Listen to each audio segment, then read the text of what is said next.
Welcome to edit yourself.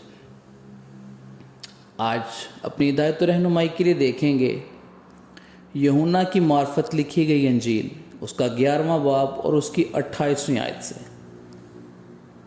यीशु रोता है, ये कहकर वो चली गई और चुपके से अपनी बहन मरियम को बुलाकर कहा, उस्ताद यही है, वो तुझे बुलाता है।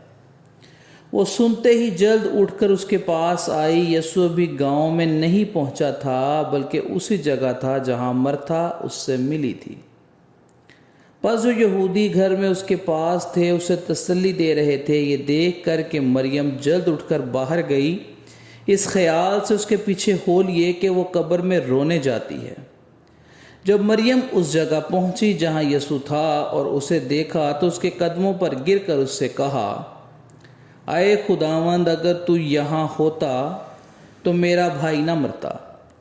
जब यीशु ने उसे और उन यहूदियों को जो उसके साथ आए थे रोते देखा तो दिल में नहायत रंजीदा हुआ और घबरा कर कहा, तुमने उसे कहाँ रखा है? उन्होंने कहा, ऐ खुदावंद, चल कर देख ले। यीशु के आंसू बहने लगे।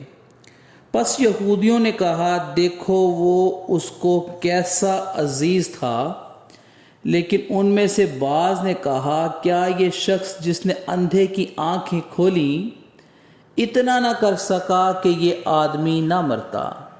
खुदावंद के जिंदा पाक कलाम के पढ़े और सुने जाने पर उसकी खास बरकत और रहमत हो। आमीन।